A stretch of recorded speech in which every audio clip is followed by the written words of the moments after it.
Você já percebeu que em Blue Lock ninguém nasce um gênio completo? Que na real o anime inteiro é sobre transformação? Sobre caras comuns que, pressionados pelo fracasso, viraram monstros dentro de campo? Pois é, manito, neste vídeo a gente vai lembrar dos 10 jogadores que começaram do zero e se tornaram máquinas de ego e talento, evoluindo tanto que parece até que renasceram. E eu não tô falando só de quem ficou mais forte, eu tô falando de quem quebrou o próprio limite, reconstruiu o próprio estilo e provou que em Blue Lock você só é derrotado quando aceita que já deu o seu máximo. Blue Lock é uma obra de futebol, mas também é uma lição sobre ambição. É uma fábrica de monstros onde o fracasso é o combustível da evolução. E o mais bonito é que cada um desses jogadores trilhou um caminho diferente. Alguns aprenderam a pensar, outros aprenderam a sentir e alguns simplesmente perderam o medo de ser quem realmente são.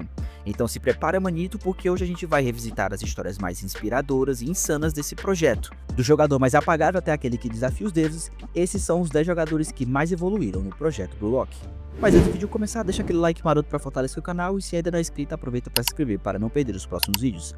Agora que o recado final do pedido foi feito, bora lá deixar de enrolação e bora logo pro vídeo. Abrindo nosso top 10 temos Gin Gagamaru. Bom, manitos, no começo do projeto Blue Lock, o Gagamaru era aquele cara grandão, desengonçado e meio aleatório. Parecia só um zagueiro perdido tentando jogar de atacante. Mas foi justamente aí que ele mostrou a sua verdadeira essência. Durante o primeiro teste, o Gagamaru começou a usar o seu corpo de forma absurda, se jogando em bolas impossíveis, fazendo defesas com o pé, com o rosto, com qualquer parte do corpo e mostrando um instinto animal de posicionamento. No time Z, ele era um maluco que sempre estava no lugar certo e na hora certa, mas o salto vem mesmo quando ele muda completamente de papel, de atacante para goleiro.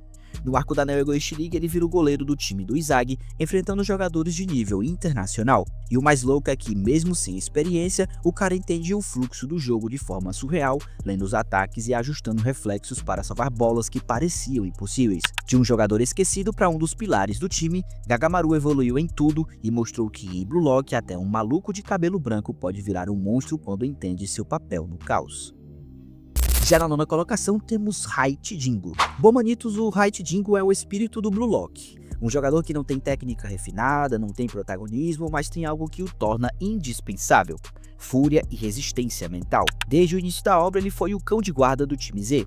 Aquele cara que gritava, batia, marcava e dava de tudo para não deixar o time cair. Mas o mais interessante é como ele evoluiu psicologicamente. O Height aprendeu a transformar a raiva dele em estratégia. Durante os treinos e nos jogos contra equipes como a de Rintoshi, ele começa a ler os adversários, entender os padrões de ataque e antecipar movimentos. Ele deixa de ser só força bruta e vira uma peça tática, alguém que entende a engrenagem do time. Hoje o Height Dingo é um dos jogadores mais constantes do projeto e, mesmo sem brilhar, evoluiu tanto que seu estilo se tornou único. O jogador que não precisa ser o herói para ser indispensável.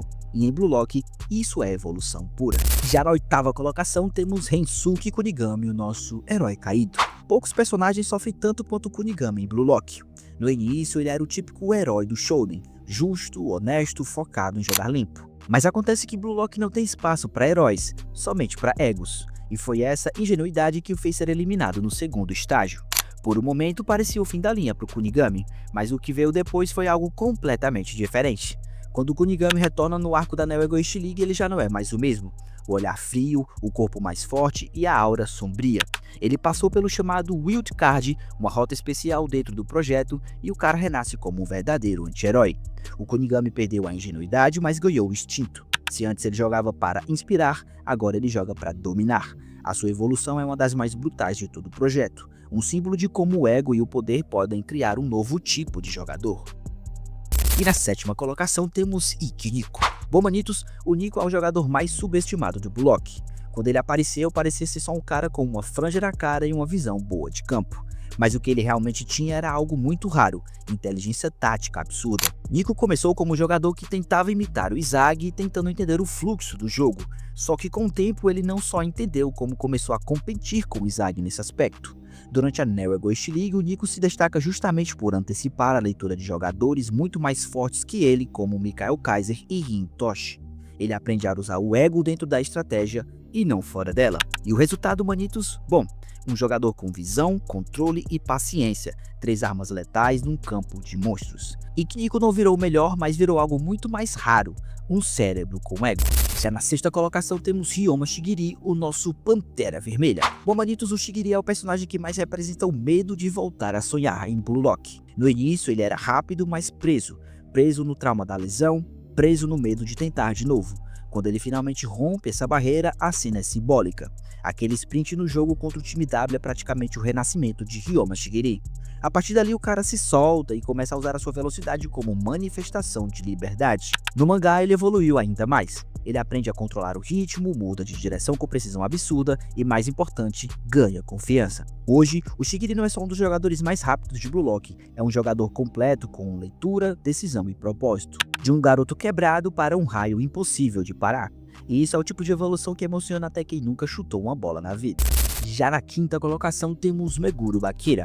Bom, manitos, o Bakira sempre foi o jogador mais carismático do Blue Lock. Aquele maluco sorridente que driblava como se dançasse, mas por trás do sorriso tinha muita solidão. Ele jogava com a ideia de um monstro imaginário, uma força dentro dele que queria devorar o campo. No início, isso o fazia especial, mas também preso a uma ilusão. A virada vem quando ele entende que o monstro nunca foi uma entidade separada, era ele mesmo. No jogo contra o Rin Toshi, ele desperta o verdadeiro ego, o de um artista que cria o caos de propósito. E durante a Neo Egoist League ele leva isso ao extremo, enfrentando o Mikael Kaiser e jogando de igual para igual. Meguro Bakira evoluiu de um sonhador solitário para um criador de pesadelos para os adversários, e o sorriso dele continua lá, só que agora é o sorriso de um predador. E na quarta colocação temos Shuei Barou, o rei do campo. Se tem alguém que encarna a palavra ego, esse é Shuei Barou. Mas o interessante é que, mesmo sendo um monstro desde o início da obra, ele também evoluiu, e muito. Barou começou como um tirano, o rei do campo que jogava sozinho e humilhava os outros, mas quando Izagi o destrói psicologicamente, algo muda dentro dele. Ele é forçado a confrontar a própria arrogância e a reconstruir o seu estilo. Durante a Neo Egoist League, o Barou reaparece com uma mentalidade diferente. Ele entende que pode usar os outros para brilhar ainda mais. Não é mais o ego isolado, é o ego que domina o sistema. Hoje, Shuei Barou é o capitão do time dos Ubers e sua frieza, liderança e controle são monstruosos. Ele passou de rei egocêntrico para rei estrategista, e isso é a evolução no seu estado mais puro. E na terceira colocação temos Rin Toshi. Bom, manitos, o Rin começou como um prodígio dentro do Blue Lock, mas o seu maior inimigo sempre foi o seu irmão Saitoshi. Toda a motivação dele era superá-lo até perceber que esse desejo o impedia de evoluir. O momento de virada vem quando Rin Toshi perde para o Izagi e entende que seu ódio não era força, era prisão. A partir dali, o Rin evoluiu não só como jogador, mas como pessoa. Ele deixa de buscar aprovação e passa a criar o próprio estilo. O Rin se torna mais criativo, mais calmo e ainda mais mortal. E no arco da Neo Egoist League, ele é um dos únicos jogadores capazes de bater de frente com Kaiser e Izagi no mesmo campo. De gênio arrogante para um jogador completo que entende o valor de perder. Isso sim é evolução.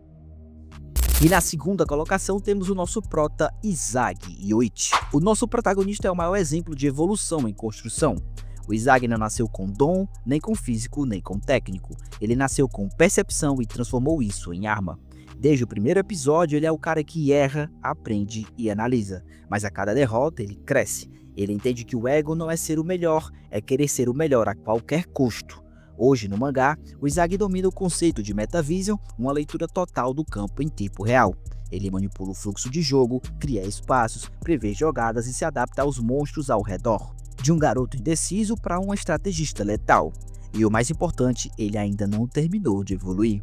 O Izagi é o símbolo do próprio projeto Blue Lock, uma metamorfose constante. E na primeira colocação temos Seishiro Nagi. Bom, manitos, Nagi é a definição de gênio preguiçoso e isso todo mundo já sabe. No início ele só jogava porque achava divertido, ele não ligava para vencer e também não ligava para se desenvolver. Mas o Blue Lock o obrigou a mudar. A virada acontece quando ele conhece o Izagi Yoichi. Sempre é o Izagi, né, manito? Pela primeira vez o Nagi sente o sabor da derrota e percebe que quer algo mais. A partir daí, ele começa a criar o próprio futebol. Durante o arco da Neo Egoist League, o Nagi evoluiu absurdamente, assim como vários outros jogadores. Ele aprende a jogar sem depender do réu, desenvolve criatividade, finalização e controle emocional. E em jogos contra Rin e Izagi, ele prova que já está no mesmo nível dos melhores jogadores do projeto. De um garoto entediado para um artista competitivo que quer ser o número 1 do mundo. A evolução do Nagi é a mais assustadora porque mostra o que acontece quando o talento finalmente resolve acordar. Em Blue Lock, manito, ninguém nasce pronto. Todos começam do zero e só viram monstros quando têm coragem de quebrar quem eram antes. Esses 10 jogadores não são apenas fortes, são a prova de que a verdadeira evolução não vem do talento, vem da vontade de mudar. Mas agora eu quero saber a sua opinião. Qual desses 10 jogadores você acha que tem a evolução mais insana até agora? Você concorda que o Nagi mereceu o primeiro lugar ou colocaria o Izag no topo? Deixa aqui nos comentários a tua opinião. E se você gostou desse vídeo, manito, não esquece de deixar aquele like maroto para fortalecer o canal. E se ainda não é inscrito, aproveita para se inscrever para não perder os próximos vídeos. Obrigado por ter assistido esse vídeo até aqui. Te encontro no próximo vídeo. Valeu, até a próxima. Fui!